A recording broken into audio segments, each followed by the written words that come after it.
তাকিয়ে দেখুন মায়েরা, আজকে যারা এসেছেন অনেক দূর দূর থেকে, কীর্তনের অন্তিম লগ্নে দাঁড়িয়ে কটা কথা না বললে নয়।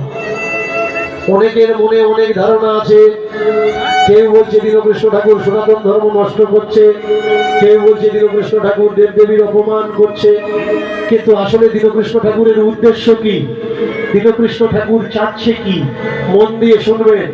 দীনকৃষ্ণ ঠাকুর চাচ্ছে কলঙ্ক মুক্ত সনাতন ধর্মকে প্রতিষ্ঠা করতে।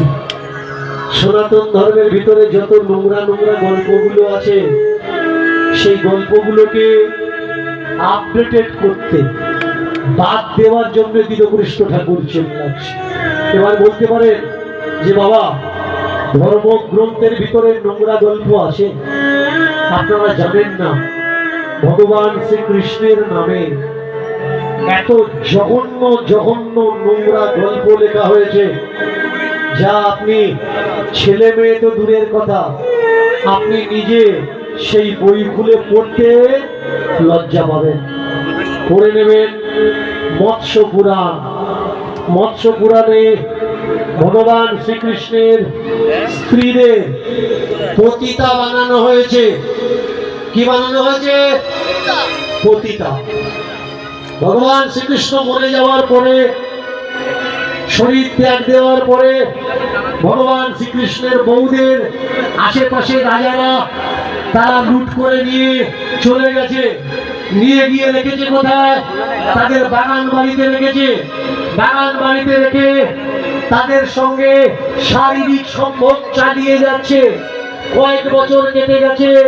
দাণ্ড ঋষি, নামটা মনে রাখবে, দয়াকার লয় নয়, দাণ্ড ঋষি ঘুরতে ঘুরতে তাদের সঙ্গে যখন দেখা হয়েছে, ভগবান শ্রীকৃষ্ণের রমণীরা কর জোর করে বলে উঠলেন, ঋষিবর, আমরা ভগবানের স্ত্রী, ভগবান শ্রীকৃষ্ণের বাড়ির রমণী আমরা, আমাদের সঙ্গে এই অত্যাচার চলছে, আমাদের বাঁচান, আমাদেরকে রক্ষা করুন, আমরা আর সহ্য করতে পারছি না।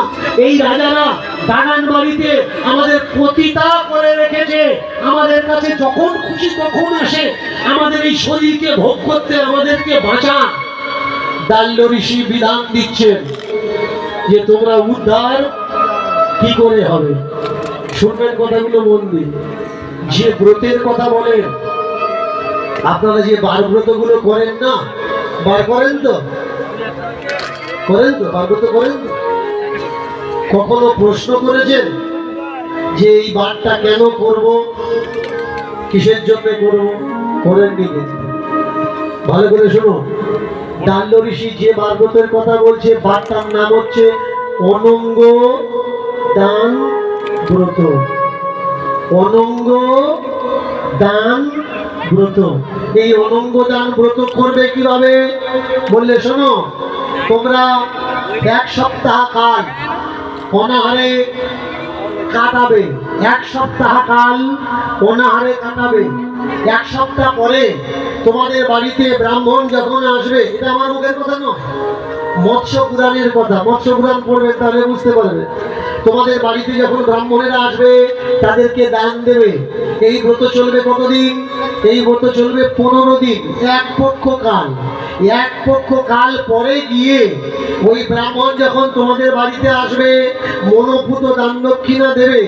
আর রাত্রিবেলায় তোমরা এই রাজাদেরকে যেমন শরীর দিয়ে সুখ দান করো, তেমনি ব্রাহ্মণদের শরীর দিয়ে সুখ দান করবে। তাহলে মৃত্যুর পরে তোমরা বৈকুণ্ঠে আবার ফিরে যাবে। এরা কাঁদছিল কিসের জন্যে? তাদের শরীরকে ভোগ করছে আশেপাশে রাজারা। আর দাল্য ঋষি বিধান দিল কি, যে তোমরা যেমন রাজাদের শরীর দিয়ে তাদেরকে সুখ দিচ্ছ, তেমনি তোমরা ব্রাহ্মণদেরও শরীর দিয়ে সুখ দাও। এবার বলো, ভগবান শ্রীকৃষ্ণের স্ত্রীদের এই নোংরা পথে কারা নামিয়েছে? এই গল্প পুরাণে থাকার দরকার নাকি তুলে দেওয়ার দরকার? যদি মনে করেন আমাদের ভাগবত, আমাদের পুরাণ, আমাদের উপনিষদ, আমাদের বেদ তাহলে আসুন এই নোংরা গল্পগুলো আমরা তুলে দিই, পৃষ্ঠাগুলো ছিঁড়ে ফেলে দিই। যেগুলো ভালো সেইগুলো রাখবো, বাকি যেগুলো ভালো নয় আমরা সেগুলো রাখবো না। আমাদের ধর্ম এতগুলো মত কেন হবে? আমাদের ধর্মে একটা মত হওয়ার দরকার। আমাদের ধর্মে একটা মত হওয়ার দরকার। আমাদের ধর্মে এতগুলো জাত কেন হবে? আমাদের ধর্মে একটা জাত হওয়ার দরকার। আমাদের ধর্মের ভিতরে জাত কটা? জোর করে বলবেন, মায়েরা জানেন না বাবারা জানেন, বলুন জাত কটা? চারটে। চারটে জাত, দুটো জাত। আমাদের ধর্মের ভিতরে ছটা জাত আছে। ব্রাহ্মণ, ক্ষত্রিয়, বৈশ্য, শূদ্র, অনুত্তেজ। বেদ পড়বেন, ঋগ্বেদ পড়বেন। অনুত্তেজ আর নারী। নারী হলো আর একটা জাত। নারীকে নারী নির্যাত। পৃথিবীর সব থেকে নির্যাতকে অনুত্তেজ আর নারী। পৃথিবীর সব থেকে নির্যাতকে অনুত্তেজ আর নারী। নারীকে কি বলা হয়েছে? গীতাতে বলা হচ্ছে নারী পাপ জনি। নারীকে নারী পাপ জনি। মায়েদের ভিতরে একটা প্রমাণ আছে, সেটা হচ্ছে মেয়ে ছেলের পায়ে পায়ে, মেয়ে ছেলের পায়ে পায়ে দোষ। এবার বলুন, এ কথাটা সত্যি কথা না মিথ্যে কথা? স্বর্গ কোথায়? স্বর্গ কোথায়? মায়ের পায়ে। তাহলে মায়ের পায়ে যদি স্বর্গ হয়, মা মেয়ে ছেলে, মায়ের পায়ে যদি স্বর্গ হয়, তাহলে সেই মায়ের পায়ে পায়ে দোষ কি করে হয়? একটা পুরাণ আর একটা পুরাণের সঙ্গে মেলাবেন, মিলছে না। গীতা যদি মানেন তাহলে বেদ মিথ্যে হয়ে যাবে, আর বেদ যদি মানেন তাহলে গীতা মিথ্যে হয়ে যাবে। ব্রহ্মবৈবর্ত পুরাণ যদি মানেন তাহলে গিয়ে মনুস্মৃতি মিথ্যা হয়ে যাবে। ব্রাহ্মণ, ক্ষত্রিয়, বৈশ্য, শূদ্র, চার জাত। জাত কটা? ব্রাহ্মণ, ক্ষত্রিয়, বৈশ্য, শূদ্র, এই চার জাত। আর সব থেকে বড় জাত কে?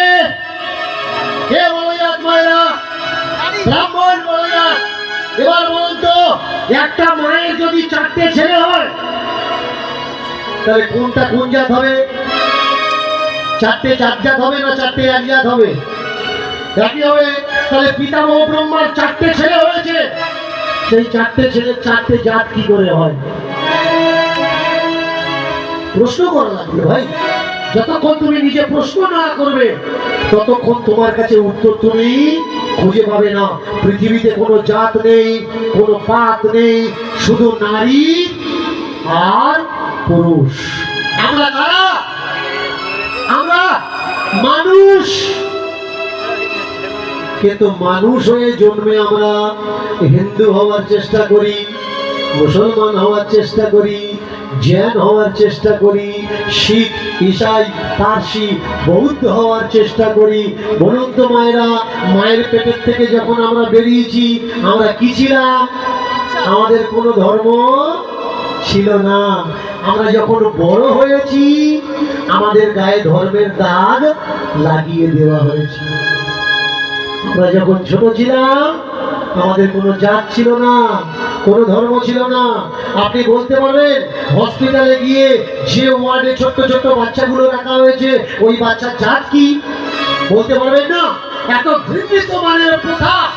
উপনয়ন হওয়ার পরে ব্রাহ্মণের ছেলে ব্রহ্মচারী হয়ে যাচ্ছে, দ্বিজ ব্রাহ্মণ হয়ে যাচ্ছে। দেখুন, উপনয়ন দিতে গিয়ে এরা করছে কি? যে মা ছেলের পায়ে ধরছে। বলুন, এরা কখনো হিন্দু হতে পারে? আমাদের সংসারে, আমাদের সমাজে তো ছেলে মায়ের পায়ে হাত দেয়, কিন্তু এরা মা ছেলেকে দিয়ে পা ধরাচ্ছে। কারণ এরা বিদেশি কিন্তু মাগুলো এদেশি। ব্রাহ্মণের জাত আছে কিন্তু ব্রাহ্মণের বইয়ের কোনো জাত নেই। ব্রাহ্মণ পৈতাতে চিনি কিন্তু বামনি চিনি কেমনে? শাস্ত্র বলছে ব্রাহ্মণ ব্রাহ্মণ নয়, কিন্তু ব্রাহ্মণের স্ত্রী ব্রাহ্মণ নয়।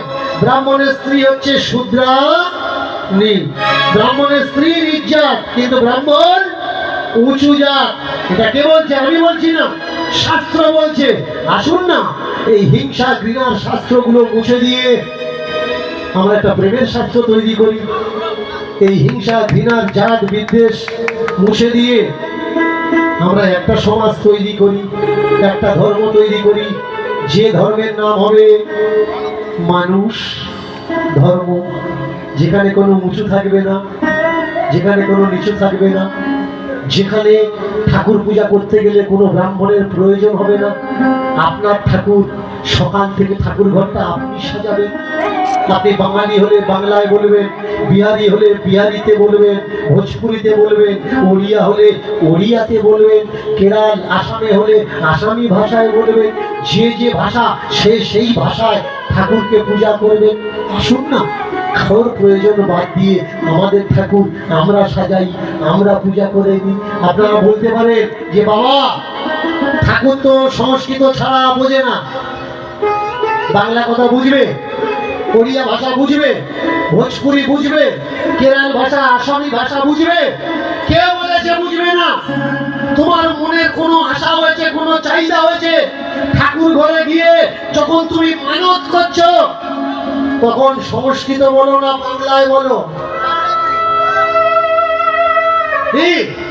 যখন তুমি মানত করছো ঠাকুর ঘরে গিয়ে মনে মনে যে আমার বৌমার কোলে একটা নাতি দাও, সংস্কৃতিতে বলো নাকি বাংলায় বলো? মনে মনে নিশ্চয়ই সংস্কৃত বলো না, বাংলায় বলো।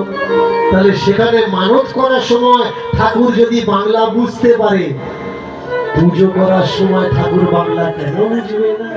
আসুন না আমাদের ঠাকুর আমরা সাজিয়ে দিই, দিয়ে বলি যে ঠাকুর এই খেতে দিলাম, তুমি খাও, আর নাইবা খেলে তোমার নাম করে আমরা উৎসর্গ করলাম, তোমার প্রসাদটা আমরা সবাই মিলে গ্রহণ করব। মায়েরা বড় ঠাকুরের বার করেন তো, বড় ঠাকুরের বার করেন তো, জোরে বলুন, বলুন। বড় ঠাকুরের সিন্নি ঘরের খাটের উপরে বসে খান না পুকুর পাড়ে বসে খান?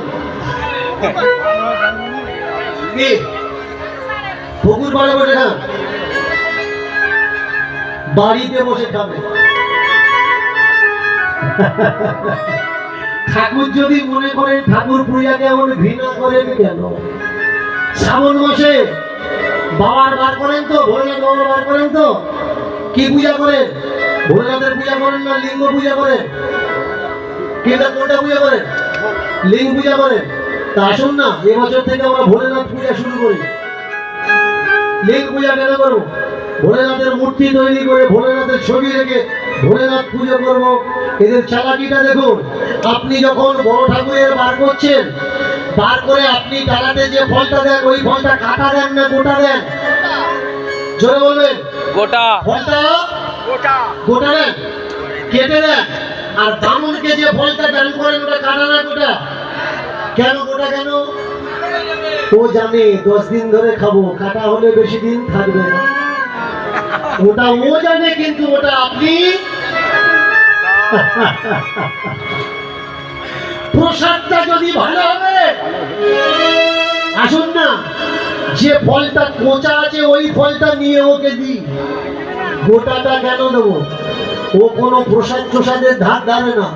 ও জানে এক গামলা ফল যদি হয় 10 দিনের জায়গায় 15 দিন থাকবে, কিন্তু ফল যদি কাটা হয় 2 ঘন্টার জায়গায় 4 ঘন্টা থাকবে না, কালো হয়ে যাবে। এর জন্য ওর বেলা গোটা আর ভগবানের বেলায়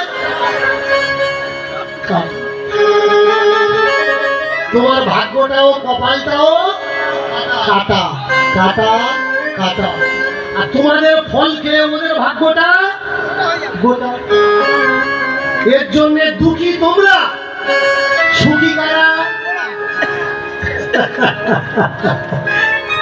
আমি কিন্তু ওদের নিন্দা করছি না, শুধু তোমাদের খোঁচা মারছি। ওটো, জাগো, সকাল হয়েছে, আর ঘুমিও না।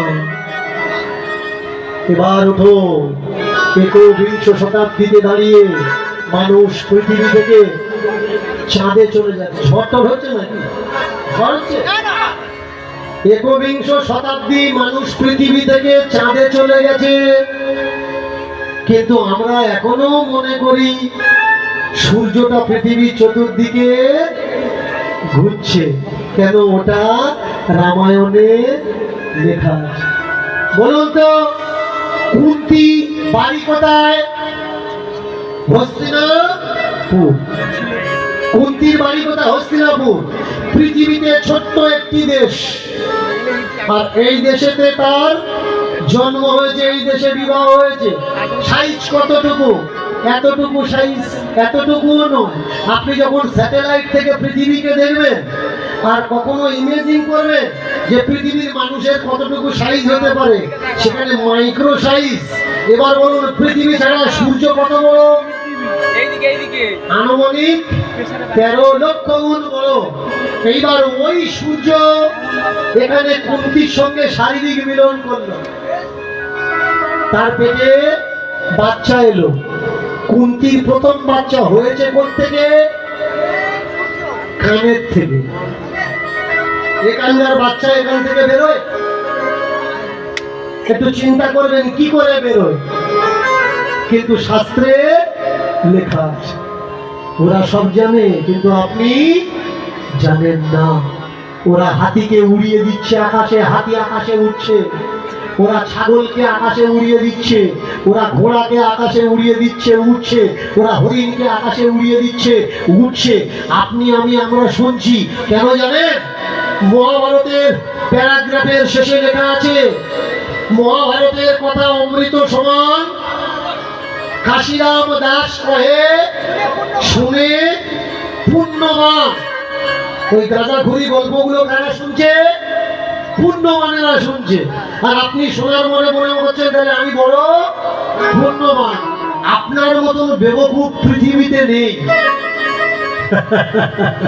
মাটির তলা থেকে বাচ্চা হচ্ছে, আপনি বিশ্বাস করছেন? কানে থেকে বাচ্চা হচ্ছে, আপনি বিশ্বাস করছেন? উরোর থেকে বাচ্চা হচ্ছে, আপনি বিশ্বাস করছেন? মানুষের ঔরসে, মানুষের বীর্য থেকে পুঁটি মাছের পেটে 2টো বাচ্চা হয়েছে, আপনি বিশ্বাস করছেন? মানুষের পেটের থেকে বোল মাছের পেটে